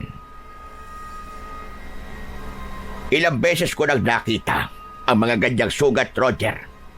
Malinaw na aswang ang may gawa niyan sa kanya. Marahil ay nagawa lamang niyang makaligtas. Yan nga din po ang naisip ko, Kapitan. Mabuti na lang at pinuntahan ko siya sa bahay niya dahil kung hindi, ay baka wala na siya ngayon. Pero Kapitan, sa tingin niyo ba, ay konektado ito dun sa natagpo ang bangkay ng babae sa kabilang baryo? Hindi kaya may mga aswang ang tinatarget ang magagandang babae? May posibilidad na tama ang sinabi mo, Roger. Kaya dapat na mas pag-ingatin natin ang mga tao dito sa ating baryo. Kapitan, pwede bang humingi ako sa inyo ng pabor? Ano yun, Roger? Sabihin mo. At kung kaya ko ibibigay ko sa'yo. Pwede ho bang dito muna sa bahay niyo si Ligaya? Mas ligtas po siya rito. Kapag po nagising siya ay sabihin niyo na sinabi ko na dito na muna siya habang hindi pa natin nare-resolba ang pagsalakay na ito ng mga aswang. Walang problema. Ako na muna ang bahala sa kanya. Pero Roger, tanong lang. Sino ba talaga ang babae yan? At parang napakalaki ng pag-aalala mo sa kanya. Kaibigan mo lang ba talaga siya? Umiral na naman ang pagiging chismoso nyo, Kapitan eh. Basta, mahalaga po sa akin si Ligaya at gagawin ko ang lahat para protektahan siya. Sa sinabi mo, ay mukhang alam ko na ang kasagutan.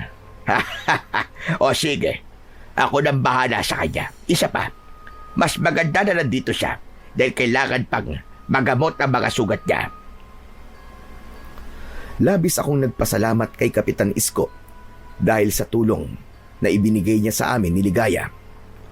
Sa mga nakalipas na araw ay nanatili si Ligaya sa bahay ni Kapitan at araw-araw ko siyang pinupuntahan doon para kumustahin ang kanyang kalagayan.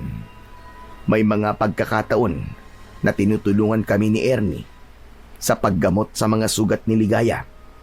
Kapag tinatanong ko si Ligaya sa kung anong nangyari sa kanya, ay hindi siya nagsasalita. Nirespeto ko naman ang pananahimik niya at umasa ako na isang araw ay sasabihin niya na sa akin ang lahat. Importante kasi na malaman ko ang katotohanan para malaman ko kung ano ang susunod kong gagawin. Hanggang isang umaga, habang nag-aalmusal ako, ay humahangos na dumating si Kapitan Isko. Hindi na siya kumatok sa pinto at diretso na siyang pumasok sa bahay ko. Kinabahan ako kahit wala pa siyang sinasabi. O Kapitan, ano nangyari?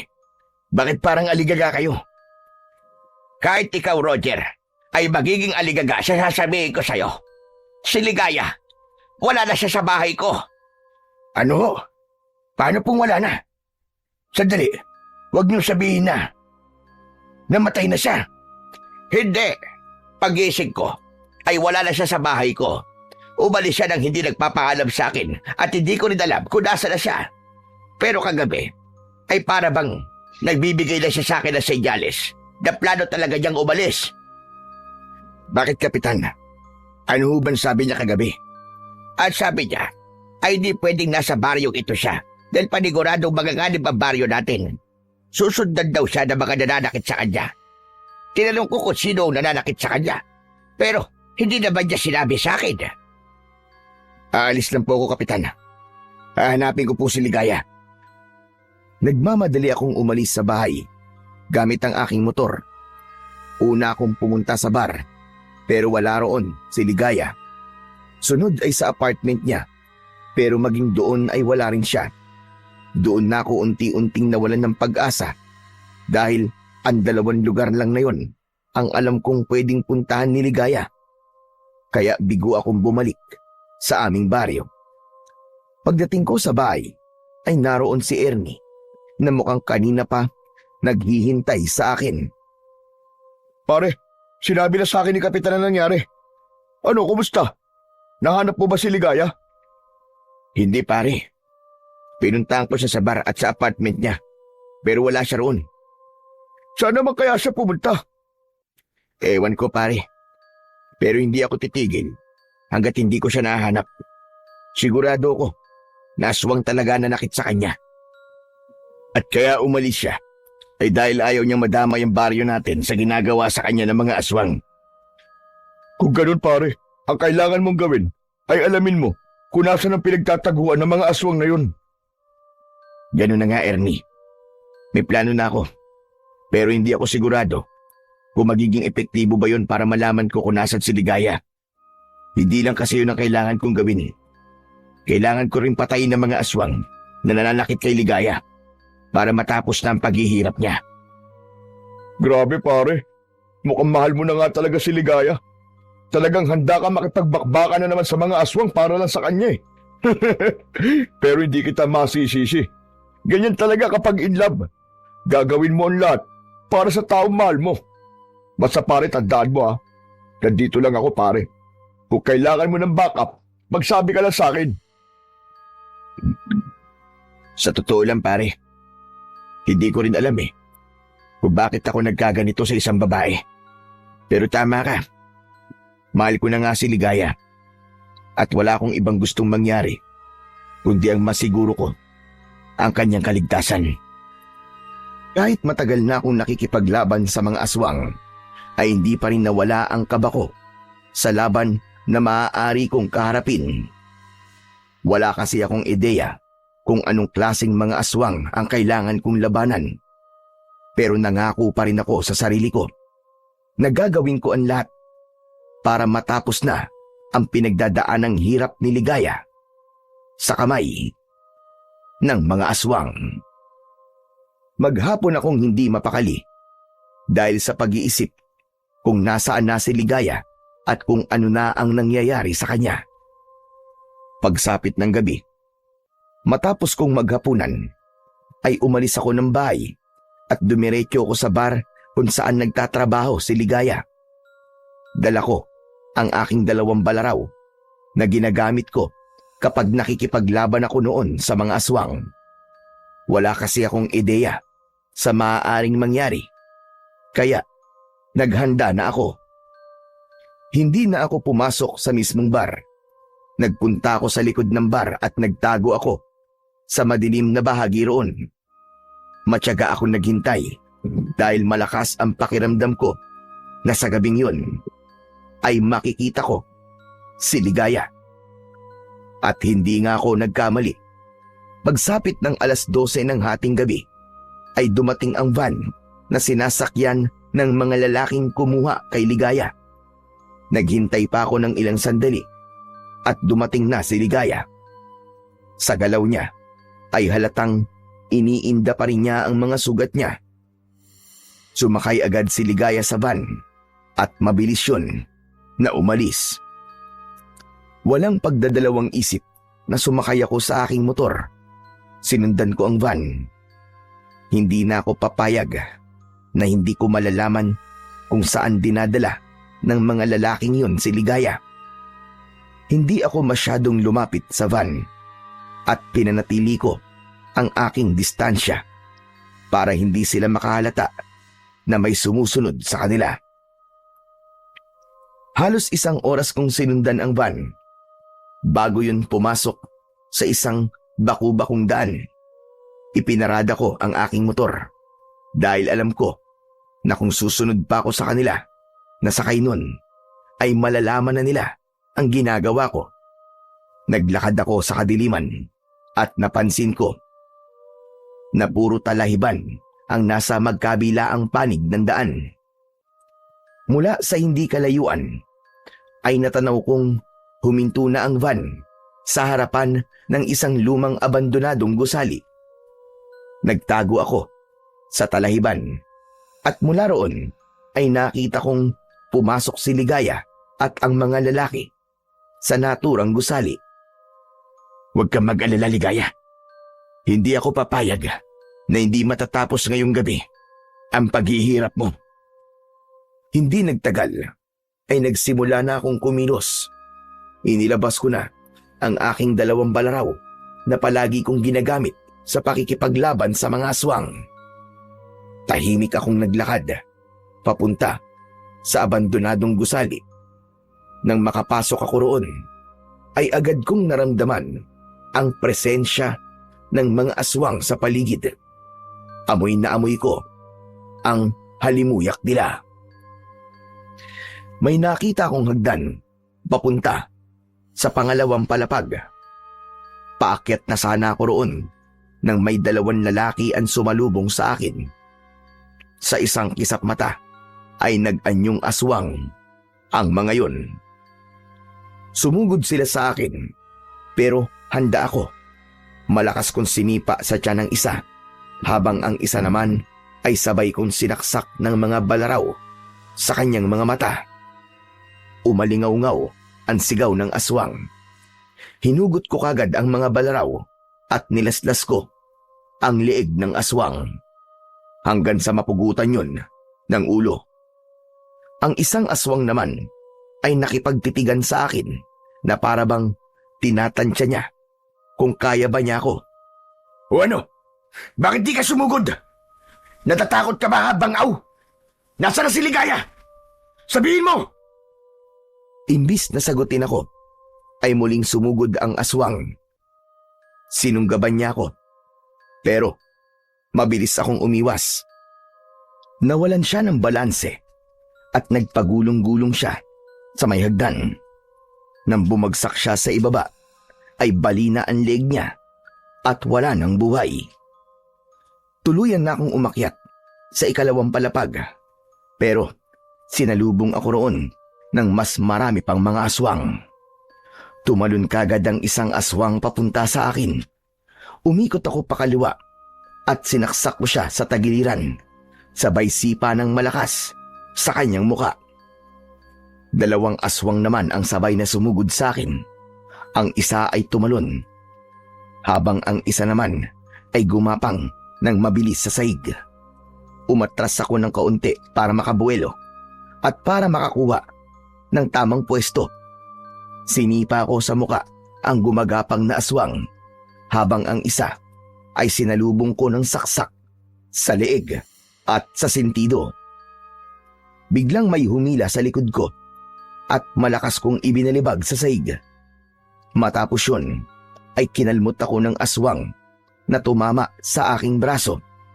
Pero hindi ako nawalan ng pag-asa at malakas ko siyang sinipa sa dibdib, pagkatapos ay sa kanyang muka. Mabilis akong tumayo at kahit nasugatan ako ay mas lalo pa akong tumapang. Naging sunod-sunod na naman ang pag-atake sa akin ng mga aswang, pero wala silang naging laban sa aking lahat. Lahat ng sumubok na patayin ako ay hindi sinanto ng aking mga balaraw. Pakiramdam ko ay hindi ako nakakaramdam ng pagod ng mga sandaling yun, dahil ang tanging nasa isip ko ay ang mailigtas ang pinakamamahal ko na si Ligaya. Hanggang sa nagawa ko ng patumbahin ang lahat ng aswang, habol ko ang aking paghinga. Luminga ako sa paligid. May isang malakas na presensya ng aswang ako na nararamdaman, kaya hindi ako nagpakampante. Ligaya! Ligaya, nasan ka? Ligaya, sumagot ka! Si Roger ito! Mula sa ikatlong palapag ay narinig ko ang nanghihinang pag-ungol ni Ligaya. Agad akong nagtungo roon at nakita ko nga si Ligaya sa isang silid. Nakahandusay siya at nanghihina. Wala siyang saplot sa kanyang katawan. Sinamsam ko ang mga damit niya at saka ko siya binihisan. Binuhat ko si Ligaya palabas ng gusaling yun at isinakay ko siya sa aking motor. Inuwi ko si Ligaya sa bahay ko at saka ko ipinatawag si Kapitan Isko para muling gamutin ang mga bagong sugat ni Ligaya. Matapos siyang gamutin ni Kapitan, ay naaawa ko siyang pinagmasdan. Ano ba nangyari?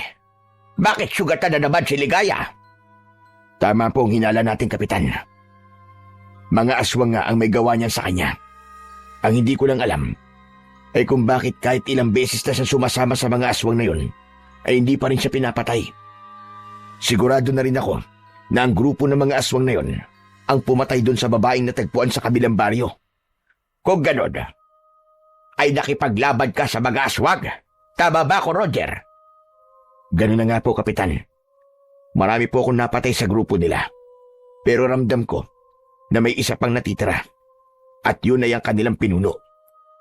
Hayaan mo. Kapag nagising na si Ligaya, ay saka na lang natin malalaman ang mga kasagutan. O paano, aalis na ako. Kapag may kailangan ka, ay tawagin mo kagad ako. Sige po, Kapitan.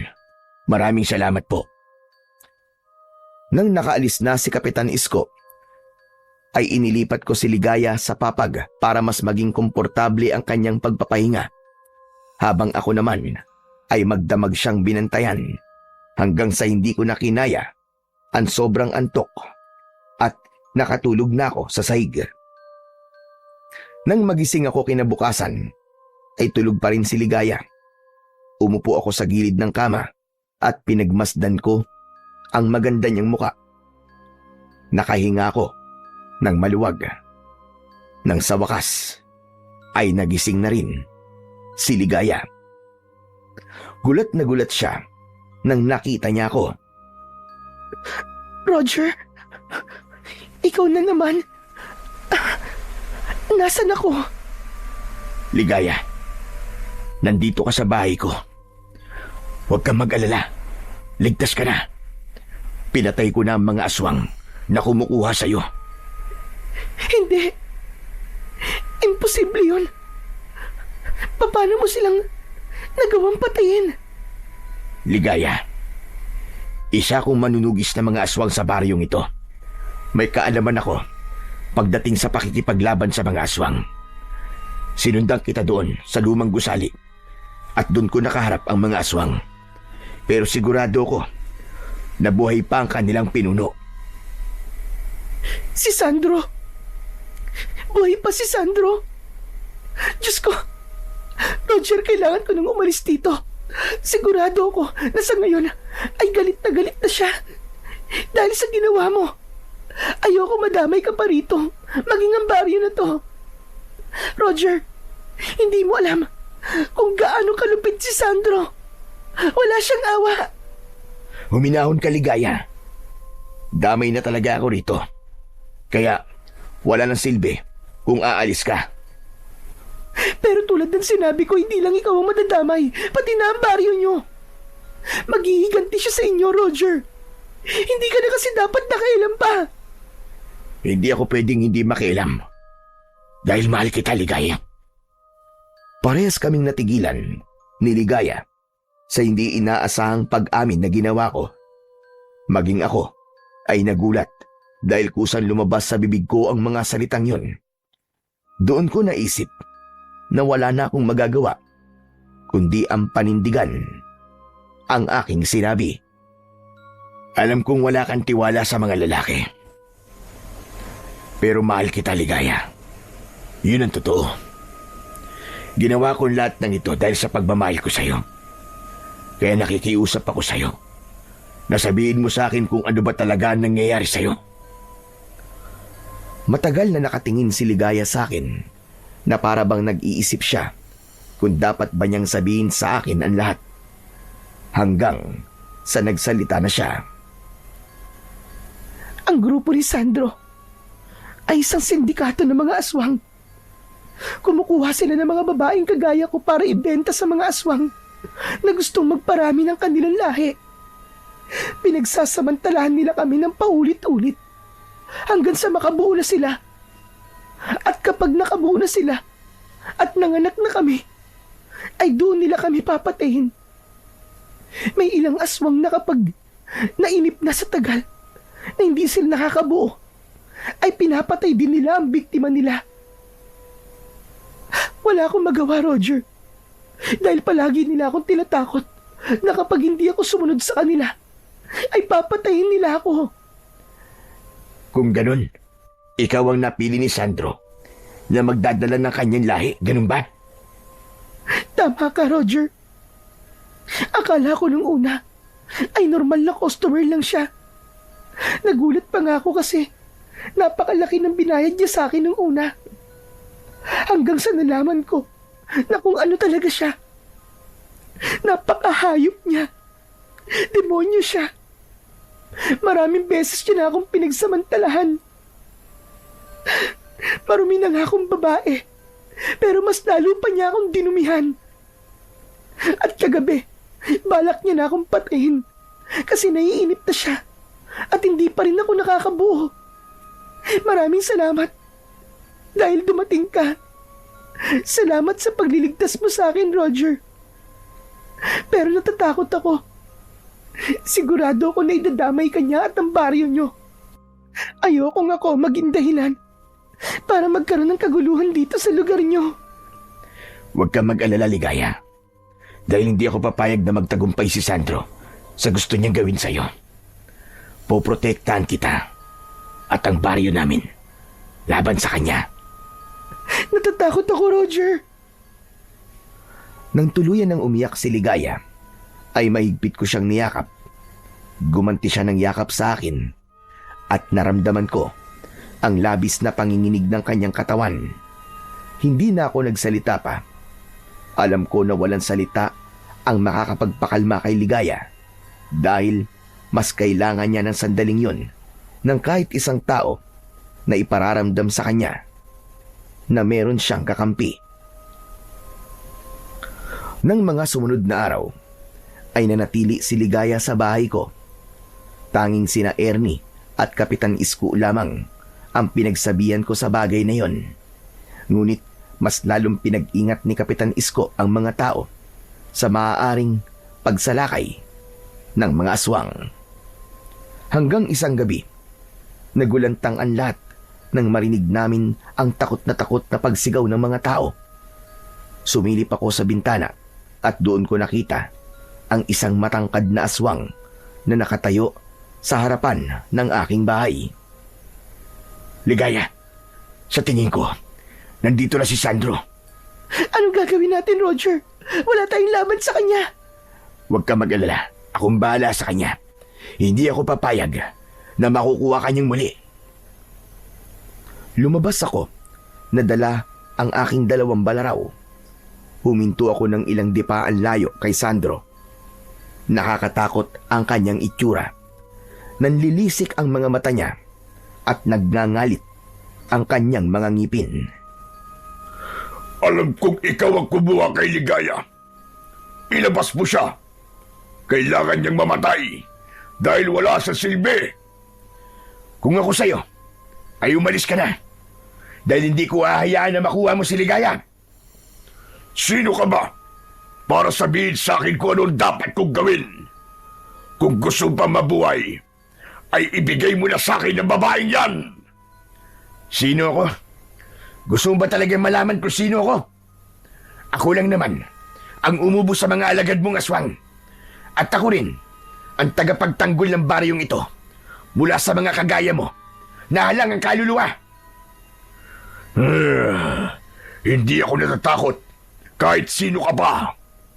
Kung ganun, humanda ka sa iyong kamatayan! Sa isang kisap mata, ay nasa harapan ko na kagad ang pinuno ng mga aswang na si Sandro. Labis akong nabigla sa bilis ng kanyang paggalaw. Sinubukan ko siyang saksakin ng aking balaraw, pero naunahan niya ako. Bumaon ang matutulis niyang kuko sa aking dibdib at sa kanya ako malakas na itinulak. Napaupo ako sa lupa at bago pa ako makatayo, ay pumaibabaw na siya sa akin. Kakalmutin niya sana ako sa muka, pero agad kong itinarak ang isang balaraw sa kanyang palad. Sinundan ko agad yun ng saksak sa kanyang muka. Malakas na napasigaw si Sandro. Itinulak ko siya at nang mawala siya sa ibabaw ko, ay agad akong tumayo. Walang hiya ka! Ikaw lang ang nakasugat sa akin ng ganito! Magbabayad ka! Hindi lang sugat ang makukuha mo sa akin, kundi ako rin ang magdadala sa iyo sa kamatayan! Tumakbo ako, palapit kay Sandro. Ngunit bago ko pa siya malapitan, ay nawala siya sa kanyang kinatatayuan. Luminga ko sa paligid, pero hindi ko siya nakita. Pinalakas ko ang aking pakiramdam. Umikit ako, at habang pinapakinggan ko ang aking kapaligiran, may naramdaman akong presensya mula sa aking itaas. At nang tumingala ako, ay nakita ko si Sandro na mabilis na bumubulusok pa ibaba habang nakaumang ang matutulis niyang mga kuko. Iniwasan ko si Sandro at nang bumagsak siya sa lupa, ay sabay kong itinarak ang balaraw ko sa kanyang dibdib. Siniguro ko ng mga sandaling yon na tinamaan ko ang kanyang puso dahil yon ang kanyang kahinaan. Ngunit tila mas lumakas si Sandro dahil sa labis na galit. Malakas siyang sumigaw at nang akmang susunggaban na niya ako, ay biglang sumugod ang mga tao papunta kay Sandro. Kabilang doon sina Ernie at si Kapitan Isko. May mga dala silang itak at mga matutulis na sibat. Nang humarap si Sandro sa mga tao, ay wala na siyang nagawa nang pagtulungan siya ng mga yon. Walang tigil nilang sinaksak at pinagtataga si Sandro. Hindi ako makapaniwala sa aking nakita dahil yun ang unang beses na tinulungan ako ng mga tao sa pakikipaglaban ko sa mga aswang. Marahil ay nakita nila kung gaano kalakas si Sandro at naisip nila na kailangan nila akong tulungan. Nang huminto ang mga tao, ay hindi na gumagalaw si Sandro. Wala na siyang buhay at naliligo na siya sa kanyang sariling dugo. Maraming salamat sa inyo mga kasama. Hindi ko inakala na tutulungan niyo ako sa labang ito. Dapat lang natulungan ka namin, pare. Maraming beses mo na kaming tinulungan eh. Kaya ito na ang pagkakataon namin para naman makabawi sa'yo. Muli ako nagpasalamat sa lahat. Bago ko bumalik sa loob ng aking bahay, naabutan ko si Ligaya na nakasiksik sa isang sulok habang yakap ang kanyang sarili. Nilapitan ko siya at napapitlag siya nang hawakan ko ang mga balikat niya. Roger! Roger, ikaw pala! Diyos ko! May sugat ka! Ayos lang ako, Ligaya. Malayo sa bituka to. Pero tapos na, Ligaya. Wala na si Sandro. Tinulungan ako ng taong bayan na patayin si Sandro. Totoo ba yung sinasabi mo? Oo, Ligaya. Hindi mo na kailangan matakot. Mabubuhay ka na ng payapa at normal. Diyos ko! Maraming salamat, Roger! Maraming salamat! Hindi na napigilan pa ni Ligaya ang mapaiyak sa labis na kasiyahan. Maigpit niya akong niyakap. Napakasaya ko para kay Ligaya dahil sigurado ko na simula sa gabing yun ay wala na siyang mga aswang na dapat pang katakutan. Matapos ang pangyayaring yun ay bumalik na kami sa normal naming mga buhay. Si Ligaya naman ay kampante nang bumalik sa kanyang apartment. Paminsan-minsan ay nagkikita pa rin kami at naramdaman ko na mas lumalim ang aming ugnayan. Isang umaga, nagtungo ako sa grocery store para mamili. Nagulat ako dahil nasa cashier si Ligaya. Manghang-mangha ko kasi yun ang unang beses na nakita ko siyang manipis lang ang makeup at nakasuot ng blusa. O ano? Nagulat ka, no? Dito na ako nagtatrabaho ngayon, Roger. Umalis na ako sa bar. Mas maliit nga ang kita rito, pero mas okay na ito. Dahil hindi ko na kailangan ibenta pa ang katawan ko. Masaya ako para sa'yo, Ligaya. Magbabagong buhay na ako, Roger. Ayokong sayangin ang tulong na ibinigay nyo at ng baryo nyo para iligtas ang buhay ko. Maraming salamat sa'yo, Roger. Kasi ikaw ang nagparamdam sa akin na importante pa rin ako sa kabila ng pagkatao ko. Matamis akong ngumiti at napagtanto ko na doon na tuluyang natapos ang isang mabigat na kabanata sa buhay ni Ligaya. Nagkaroon na rin ako ng lakas ng loob para ligawan siya at makalipas ang ilang buwan ay sinagot na niya ako. 1 taon pa ang lumipas bago kami nagpakasal. Ngayon ay magkasama na kami sa iisang bahay ng payapa at masaya. Hindi ko na inisip ang nakaraan niya. Wala akong pakialam doon. Basta't mahal ko siya, maging sino pa siya.